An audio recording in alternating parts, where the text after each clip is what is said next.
And I say, Betty, I'm home. And her response to me is, you got dirt all over the rug when you were here over lunch. Where did you drag in that oil? And she's upset. Now, as soon as she does that, and she speaks to me like that, this door closes. I go out to the garden, running out there, and I dig up the old man that's dead, the Adam life. And I give him mouth to mouth to see if he'll come back. And these old feelings begin to get stirred, the baggage of that old life, because now it's my focus. And who does she think she is talking to me that way? This door is now closed. I move into my humanness, and in my mind, will, and emotions and body, I've got to handle this whole situation. So you've rejected me, I'm going to reject you back. And I say this to Betty, well, why does that little bit of oil on the rug bother you when the rest of your house is a pig pen? That ought to get her going. And of course, then the door closes here for her. She runs to the garden, gets her old life out. How dare I talk to it that way?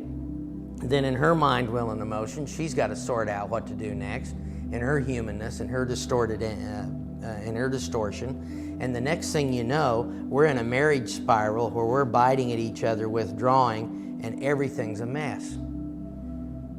Now, here's the other option.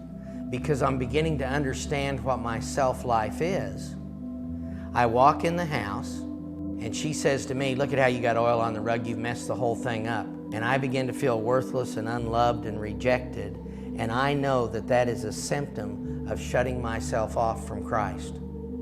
And I allow that to be a flashing red light in me that's a warning that says, don't go any farther. I'm letting the peace of God rule in my heart, and the peace of God's leaving me, and I know that. And so now I have a choice to make. And what is it that I have to do for myself that God won't do for me? What is it only I can do?